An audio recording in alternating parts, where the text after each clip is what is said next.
Galera, é o seguinte, eu tenho o hábito de colecionar todos os consoles que eu compro ao longo dos anos. Particularmente, não gosto de me desfazer de nenhum deles. E isso possibilita diferentes óticas dependendo do tempo que você passa sem usar esses consoles e depois decide rejogá-los. Por isso, resolvi usar o Xbox 360 em 2021 para ver como estão hoje em dia os gráficos e mecânicas dos jogos dele, comparando com a ótica atual que a gente tem dos jogos, levando em consideração também os jogos mais antigos, para poder ver como eles envelheceram. Então é isso que a gente vai fazer hoje. Esse vídeo pode ser interessante para a galera que se pergunta se vale a pena comprar o Xbox 360 em 2021. Então por isso, vamos dar uma olhada em jogos de diferentes épocas para a gente ver como eles se desempenham perante o padrão atual. E um ponto interessante que eu já quero mencionar antes da gente iniciar o vídeo é como os saltos começaram a ser menos brutais entre as gerações a partir daqui, entre o Xbox 360 e o Xbox One. Digo, não é que não existam diferenças, muito pelo contrário, mas me parece que não é algo tão absurdo como a gente costumava ver, como por exemplo do PlayStation 2 para o PlayStation 3 ou do primeiro Xbox até o Xbox 360. Então, por isso, sem mais delongas, vamos ver o que a gente encontra usando o Xbox 360 em 2021. Mas claro, antes de continuar, não se esquece de clicar no gostei porque isso é importante pra caramba e se inscreve no canal ativando o sininho das notificações para não perder os vídeos de terças e quintas às 19 horas, beleza? Tudo isso feito? Então vamos começar esse vídeo. Get ready. Here they come. Nunca foi muito difícil de se impressionar com o Xbox 360, principalmente porque um de seus carros-chefes impressionava, que é Gears of War. E a gente tinha dois cenários e duas formas disso acontecer. Tinha a galera que já vinha acompanhando a evolução dos videogames, independente de por onde tivesse começado, seja pelo PS1, PS2, Atari, enfim, ou qualquer outro console. E tinha a galera que já chegava no Xbox 360 caindo de paraquedas. Essa pode ser a galera que mais se impressionou porque nunca tinha visto antes nada parecido. E digo isso porque mesmo que o PS2 ou o primeiro Xbox sejam de gerações anteriores, a gente viu jogos bem impressionantes para os seus padrões técnicos naquela época, como Metal Gear Solid 3 no console da Sony de sexta geração e Splinter Cell Chaos Theory no console da Microsoft de sexta geração também.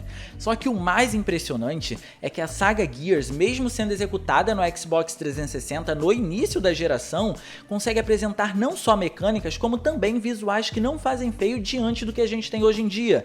Já Gears of War 2, por exemplo, que foi a sequência, conseguiu aprimorar muito a Unreal Engine 3 e com isso trouxe um sistema de multidão de inimigos que fazia eles aparecerem em hordas com uma movimentação dinâmica que era incrível. Tudo era muito natural e movimentação sempre foi um ponto importantíssimo para Gears of War porque desde o primeiro ele conseguiu estabelecer padrões que são usados até hoje em shooters mais diversificados.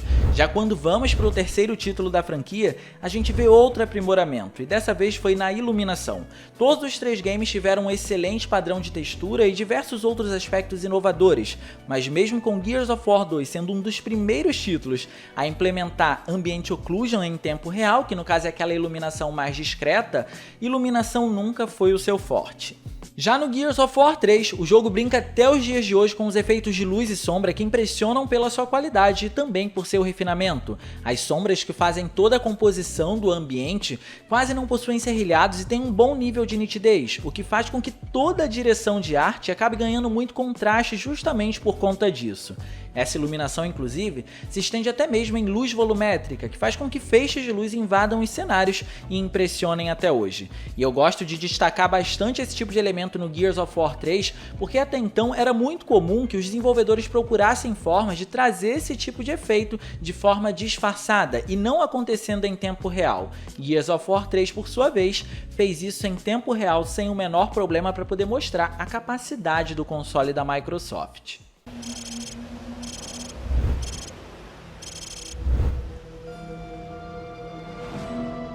Mas agora, para ser justo, vamos avaliar uma saga que não foi pioneira no Xbox 360. Digo, ela não saiu destinada a mostrar todo o poder do console como a saga Gears. Por isso, é interessante mencionar como foi o crescimento dela. E é a saga Call of Duty Modern Warfare. Pra mim, o primeiro Modern Warfare foi um marco por apresentar uma narrativa incrível nunca antes vista em um game da franquia e por conseguir abrir portas para as suas sequências, que também acompanham o mesmo nível de qualidade. Além disso, é interessante ressaltar esse primeiro jogo da franquia Modern Warfare em 2021, não necessariamente pelos seus gráficos, que comparado ao seu antecessor, de fato tiveram um salto significativo, mas sim por seu peso ser tão grande que rebutaram o jogo e trouxeram uma nova versão dele em 2019, com uma nova história, com gráficos atualizados e tudo mais. Só que o curioso é como o reboot, mesmo sendo tão bom, não consegue desmerecer em nada o jogo original. Existe, por exemplo, uma fase que eu acho incrível por muitos fatores no game de 2007, em que você precisa ser um sniper e agir sorrateiramente. Posso inclusive enumerar os fatores que me levam a acreditar nisso. Primeiro, a densidade da vegetação daquele ambiente daquela fase. A grama não é a melhor em termos de texturas, mas vamos combinar que ela aparece em grande quantidade aqui. Segundo, porque toda a linha de execução desse momento do jogo é muito bem construída. Passar por essa missão faz a gente se sentir muito na pele do personagem, principalmente se você compreende o inglês e tem dimensão do que os dois parceiros estão falando entre si. A imersão ali é de fato muito grande. Isso faz com que você execute tudo com maestria. E terceiro, por se diferir de todo o resto do que a gente encontra na campanha do jogo, o que a torna única. A ideia dessa missão foi tão boa que tentaram replicar o conceito dela logo no começo da sequência desse jogo, que foi o Modern Warfare 2, que pra mim é incrível da mesma forma. É inclusive a missão que eu mais gosto nele por aplicarem esse mesmo conceito. Só que o elemento gráfico que impressiona nessa sequência é a neve e a densidade da névoa. É nessa fase que conseguimos observar que houve de fato um salto considerável entre um jogo e outro, graficamente falando. A gente consegue observar que a engine foi aprimorada. A densidade da névoa é ótima, os efeitos de partículas são incríveis ao representar os flocos de neve e, não menos importante, a textura de todo esse cenário acompanha isso, e a gente observa isso logo no começo da fase. Então não tem como esses jogos não serem jogáveis no padrão de 2021. Call of Duty Modern Warfare 1, Modern Warfare 2 e até mesmo Modern Warfare 3 são jogos incríveis e merecem muito ser jogados, caso você não tenha feito.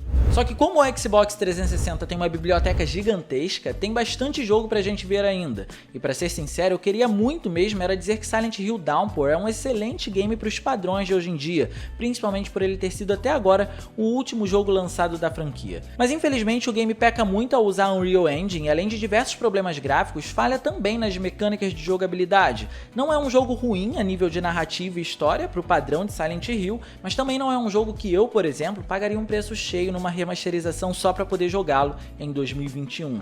Então, pra gente não ficar órfão de jogo de terror nesse vídeo, vamos dar uma olhada em The Evil Within. E esse é um caso interessante por ser um game cross-gen, ou seja, ele saiu tanto pro Xbox 360 como pro Xbox One. E acho que não é segredo para ninguém que o game é do Shinji Mikami, criador de títulos como Resident Evil 4, o que naturalmente faz com que The Evil Within beba muito dessa fonte. Mas o que chama a atenção aqui é a comparação entre os gráficos de diferentes versões. Digo, a história do jogo é digna do gênero de survival horror, assim como suas mecânicas. O jogo é extremamente difícil, tem pouca munição e a história é muito confusa, com personagens intrigantes. Mas graficamente me impressiona como esse jogo usa tão bem o poder do Xbox 360 a ponto de não fazer feio na frente do Xbox One, que na época era a geração seguinte, ou seja, a nova geração. Só para se ter ideia, a versão do Xbox One roda em 900p e a do 360 roda em 720p nativo, mas as diferenças aqui nos fazem notar que o que a nova geração da Microsoft nesse jogo aplicou foi basicamente mais efeitos de iluminação e elementos de cenário, além de ter refinado o que o Xbox 360 havia trazido, ou seja, texturas e assets que fazem a composição do ambiente. Então o grosso que aconteceu aqui foi basicamente o fato de pegarem a versão do Xbox 360 e terem intensificado e melhoraram o que a nova geração estava permitindo. Então realmente o Xbox 360 não se distancia tanto assim quando a gente compara as duas versões. E isso faz com que ele continue fazendo muito bonito visualmente falando. Primeiro que por se tratar de um game cross-gen, o mérito começa por ele trazer exatamente o mesmo jogo, só que de acordo com o poder da geração mais antiga. Muitos desenvolvedores que trabalham em jogos que fazem esse tipo de transição não dão devido valor ao console mais antigo e isso prejudica o jogo de uma forma geral. Felizmente aqui, a experiência vai ser a mesma, independente da plataforma que você escolha, fazendo com que os visuais, mesmo que sejam rodados em um console de mais de 10 anos de idade, entreguem uma excelente experiência aqui.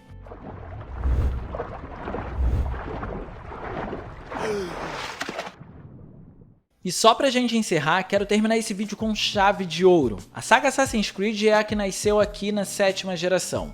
E perto de todo o poder que a gente vê que ela tem hoje em dia, podemos dizer que o primeiro jogo foi bem tímido, mas ele impressionava na época pela qualidade de texturas, variedade e representação de cenários e principalmente pela densidade demográfica. As cidades, independente de suas variações, eram sempre muito cheias de pessoas e isso realmente era algo muito positivo para o game. Suas sequências foram sendo lançadas aprimorando esses aspectos cada vez mais e trouxeram personagens bem marcantes, eu diria, sendo um deles um dos meus favoritos, Ezio Auditore, que foi introduzido no segundo título da franquia e rendeu mais 2 jogos com ele como protagonista. Só que no cenário de games cross-gen a gente encontra Assassin's Creed 4 e, meus amigos, que jogo sensacional para qualquer uma das duas gerações. Assassin's Creed 4 nos dá muitas possibilidades de encontrarmos problemas visuais por ser um jogo com gráficos muito chamativos. Como passamos muito tempo em ilhas e navegando em alto mar, tudo é muito azul ou muito verde. Enfim, a direção de arte chama muita atenção e destaca todos os elementos gráficos com facilidade. Só que ao colocar as versões de Xbox One e do Xbox 360 lado a lado, vemos como o game consegue se sair bem em qualquer uma delas. E nesse caso, mais uma vez, mérito para o 360, por conseguir apresentar visuais incríveis até para os dias de hoje, e não só isso, por se aproximar tanto da versão do Xbox One também. A resolução aqui gira em torno de 900p no Xbox One e 720p no Xbox 360. Com relação aos demais elementos gráficos, é interessante destacar que o Xbox One nos traz com mais intensidade, mas nada parece ter sido perdido no Xbox 360, o que é muito satisfatório. A sensação que você tem no The Evil Within, por exemplo, é basicamente essa, só que aqui no Assassin's Creed o trabalho foi ainda melhor e você quase não consegue perceber tanto as diferenças assim. As diferenças elas se concentram muito mais nos detalhes aqui do que no The Evil Within, por exemplo, o que é muito bom, já que na época de lançamento desse jogo, o console da Microsoft já estava começando a cair no esquecimento, digamos dessa forma. Então podemos dizer que sim, Assassin's Creed 4 sem sombra de dúvidas conseguiu fazer bonito aqui e é um título perfeitamente jogável no 360, até mesmo hoje em dia, em 2021. E galera, eu sei que rola muito uma questão de retrocompatibilidade do Xbox One com o Xbox 360. Meu único questionamento é que o Xbox One no momento está mais caro e eu acredito que o Xbox 360 ainda consiga trazer excelentes resultados até para os dias de hoje, como vocês bem puderam ver aí. E também vale mencionar que essa retrocompatibilidade não é completa. Eu já fiz um vídeo sobre isso e inclusive eu vou deixar aqui no final desse para vocês assistirem caso vocês tenham interesse. Existem jogos que não estão presentes no Xbox One através dessa retrocompatibilidade, beleza? Então é bom ficar atento para vocês não perderem nenhuma experiência que seja marcante. Mas bem galera, eu vou ficando por aqui, esse foi o vídeo de hoje. O Xbox 360 tem jogos que são perfeitamente jogáveis até os dias de hoje, seja em termos gráficos e também em termos técnicos como de jogabilidade e mecânicas também. Então não tenham a menor dúvida com relação a isso, beleza? Eu espero muito que vocês tenham gostado desse vídeo. Se vocês gostaram, não se esqueçam de clicar no gostei, porque isso é importante pra caramba. De quebra você faz a boa ação do dia e também se inscreve no canal ativando o sininho das notificações para não perder absolutamente nada. Lembrando sempre que a gente tem vídeo aqui toda terça e toda quinta às 19 horas, beleza? Minhas redes sociais vão estar aparecendo por aqui, se vocês quiserem trocar uma ideia, sou todo ouvidos, vou estar esperando por vocês por lá. Era isso, um grande abraço e a gente vai se ver na próxima.